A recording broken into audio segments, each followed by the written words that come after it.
আমি অনেক অভাবে আছি। আমি চাই যে আমার একটা জীবন সঙ্গী দরকার, আমার স্বামী দরকার, এর জন্য প্রতিবেদন আসছে।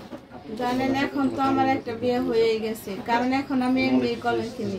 আর একটা বিয়ে হইলে কারণ তখন যদি সুখ না হয় তখন আমি আরো কলঙ্কিনী হবো। আমি চাই যে একটু সুখ শান্তিতে করে বিয়ের সাথে আর একটা বসবো, যিনি সুখ সংসারে। এখন যদি কেউ আমার বিয়ে করে, তার যদি বউ থাকে বা বয়স বেশি থাকে, বউ যদি মারা যায়, বোর জায়গাটা আমি পূরণ করে দিব তারে। তাও আমি তার জন্য আমার মেয়েদেরও সহ একটু আশ্রয় চাই, যিনি ভালো মতো থাকে।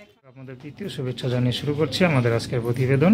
তো দর্শক দেখতেই পাচ্ছেন আমাদের সামনে এক আপু বসে আছে, আমরা তার জীবনের গল্পটা শুনবো।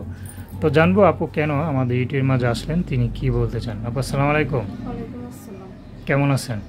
ভালো, আপনি ভালো আছেন? আলহামদুলিল্লাহ। আপনার নাম কি? আমার নাম ফাতেমা, আমার দেশের বাড়ি পাবনা। পাবনা। তো ফাতেমা আপা বর্তমানে থাকেন কোথায়? পাবনায়? না, আমি এখন ঢাকায় থাকি, কাঠগড়া জিরানি। আচ্ছা আচ্ছা। আমার আগে বিয়ে হয়েছিল, একটা মেয়ে আছে। এর আগেও প্রতিবেদন করছিলাম, কিন্তু ভালো একটা মনের মানুষ পাইনি। বাসা বাড়ি কাজ করি, মেয়েদারে নিয়ে একটু সুখ শান্তি চাইতে ডাল ভাত খেয়ে যদি কেউ একটু মাইনা নিত, মানে একটু আশ্রয় দিত, যদি বন্ধুত্ব হিসাবে হেল্প করতো, পাশে খাড়াইতো। কারণ এখন প্রতিবেদনে তো সবাই সত্য যেতাম না, মিথ্যাও আছে, সত্য আছে। কিন্তু আমার মনে মনে আশা যে আমার কেউ যদি চারটে ডাল ভাত খায়, আমি টাকা পয়সা চাই না যে আমার ঘর বাড়ি করে দাও, আমার এটা কিনে দাও, ওইটা কিনে দাও।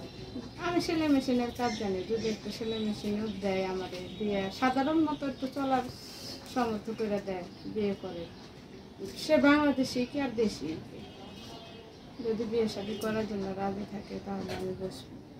কিন্তু একটু ভালোভাবে চলার লিগে চারটে ডাল ভাত খাইয়া দিলে তার পাশে থাকতে পারি সারা জীবন, যিনি মেয়েদারে লেখাপড়া শিখাইয়া পারি, একটু মানুষ করা পারি। কারণ এমনিতে একটা বিয়ে হয়েছে, এমনি তো মানে কলঙ্কিনী হয়ে গেছে। বিয়ে হলে তো মানুষ কলঙ্কিনী হয় না, এটা কি বলেন? এটা খারাপ কিছু করেন নাই? দুনিয়া একটা ছেড়ে দুইটা বিয়ে বললে মানুষের জীবনে এমনি কষ্ট।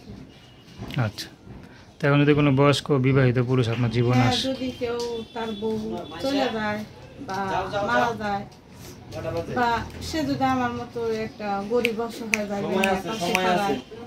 তাহলে আমি তার সাথে জীবন সঙ্গী করার জন্য রাজি আছি। তার যদি একটু বয়স বিশেষ হয় তাহলে আমার সমস্যা নেই। আচ্ছা, তো আপনার সাথে কীভাবে যোগাযোগ করবে? আমার নাম্বার দেওয়া আছে। নাম্বার বলতে পারেন? নাম কি বললেন? ফাতেমা। দর্শক আপনারা ফাতেমা আপার কথা শুনলেন, তো তার সাথে যোগাযোগ করতে চান, তার নাম্বারটা হচ্ছে 01892352520। আমি নাম্বারটা আবারও বলছি, 01892352520।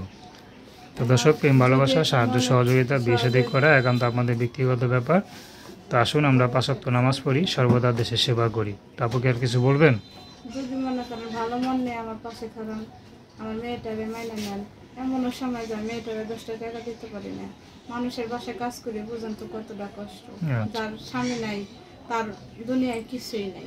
কারণ মানুষ যেই হোক, স্বামী স্ত্রীর সম্পর্ক হলো জিনিসটা বড়। আমি অনেক অভাবে এখন আছি, আমার এখন একটা স্বামীর দরকার।